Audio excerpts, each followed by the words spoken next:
push only when the contraction is on. Do not make a ticker wrong to push.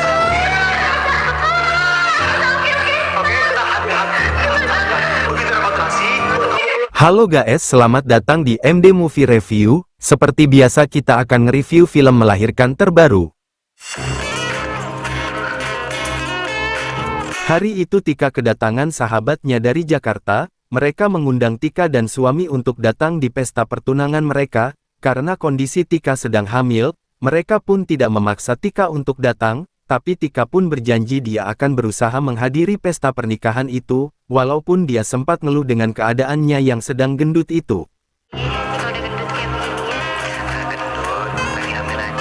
Tika sedang bercermin, dia terus memandangi perutnya yang semakin membesar itu. Melihat itu Sultan pun mendekat, dia meledek perutnya Tika yang memang semakin gendut. Dia pun memeluk istrinya itu dengan penuh kasih sayang, mereka pun sama-sama mengelus-elus perut gendutnya Tika. Seketika dia pun ingat akan memakai baju yang mana kalau menghadiri pesta pertunangan temannya nanti, karena gaunnya yang dulu sudah tidak ada yang muat. Hari pesta pertunangan pun tiba, Tika dan Sultan terlihat datang di acara pernikahan itu. Tika terlihat cantik dengan gaun pestanya itu. Acara pun berjalan lancar, mereka temu kangen dengan keluarga yang jarang bertemu karena jarak dan waktu, ngobrol-ngobrol satu sama lainnya.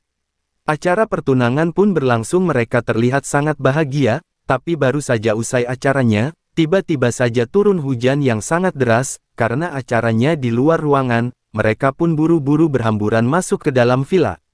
Tika dan suaminya pun ikut berlari. Setelah beberapa saat di dalam villa itu, tiba-tiba saja, perut Tika terasa sakit, dia pun meringis sambil memegangi perutnya. Melihat itu suaminya pun merasa khawatir, begitu juga dengan orang-orang yang ada di sekitarnya, mereka khawatir jangan-jangan Tika mau melahirkan. Tika pun semakin kesakitan, melihat itu suaminya pun langsung mengajak istrinya keluar, ibunya dan juga ibu mertuanya pun ikut menemani Tika ke mobil untuk pergi ke klinik dokter langganannya di Bogor. Di dalam mobil Tika pun terlihat semakin kesakitan, dia terus meringis menahan rasa sakitnya sambil terus memegangi perutnya. Ibu dan juga ibu mertuanya terus menemani Tika dengan sabar. Sambil nyetir Sultan pun menghubungi dokter kandungan Tika yang ada di Bogor. Dia memberitahu dokter itu kalau Tika sedang mengalami kontraksi, dan sekarang sedang otu ke klinik dokter itu, dan sejam kemudian diperkirakan akan sampai di klinik dokter itu. Tika yang terus menangis kesakitan, membuat ibunya semakin gak tega. Dia pun meminta Sultan agar mempercepat laju mobilnya. Tapi ketika mereka sedang panik karena pengen buru-buru sampai, tiba-tiba saja di tengah perjalanan, mobil mereka di-stop seorang lelaki di tengah jalan. Mobil pun berhenti. Tika yang sedang kesakitan terus saja berteriak-teriak menahan sakitnya. Sultan pun membuka jendela mobilnya, orang itu pun memberitahu kalau di jalan depan jalannya sedang banjir tinggi, hingga tidak bisa dilewati sama mobil. Sultan pun berputar arah. Orang-orang di villa pun menjadi kaget, melihat Tika dibawa kembali ke villa itu.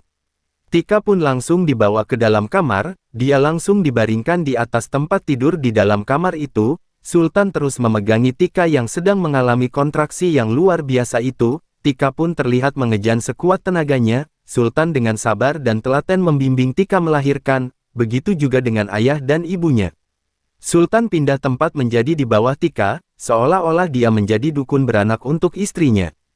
Tika pun mengejan sekuat tenaganya, dengan bimbingan Sultan suaminya. Ternyata Sultan pun mendapat panduan dari dokter kandungan Tika melalui telepon. Dokter itu pun memberitahu Sultan apa saja yang harus dia lakukan. Lagi-lagi Tika mengejan, dan dari ponselnya Sultan, dokter itu pun membimbing Tika melalui Sultan. Dokter pun terus memberitahu Tika melalui ponselnya. Tika pun mengikuti apa yang diperintahkan oleh dokter itu. Tika pun kembali mengejan. Sekuat tenaganya, dia terlihat begitu semangat ingin segera melahirkan. Dari balik ponsel dokter itu pun memberikan aba-abanya lagi. Dokter itu bilang, Tika boleh mengejan tapi tidak boleh teriak-teriak. Tika pun berusaha mengikuti arahan dokter itu. Tika terus mengejan dengan arahan dari dokter dan juga Sultan. Sementara semua anggota keluarga yang ada di luar terlihat sangat khawatir. Mengingat Tika yang melahirkan hanya dibantu oleh suaminya saja, Tika pun terlihat kecapean. Dia drop sejenak, membuat orang di sekitarnya menjadi panik. Untungnya dia pun kembali bangkit dan dia kembali mengejan berulang kali. Orang-orang di luar pun semakin tegang. Tika kembali mengejan, dia sudah terlihat sangat kepayahan, hingga akhirnya dia sambil terus dipeluk ibu dan juga ayahnya, kembali mengejan dan akhirnya bayinya pun terlahir dengan selamat. Seketika orang-orang di luar pun mendengar suara tangisan bayi dan mereka pun terlihat senang. Tika terlihat lemas, Sultan pun menggendong bayi itu dan diberikan kepada Tika, mereka pun tersenyum bahagia.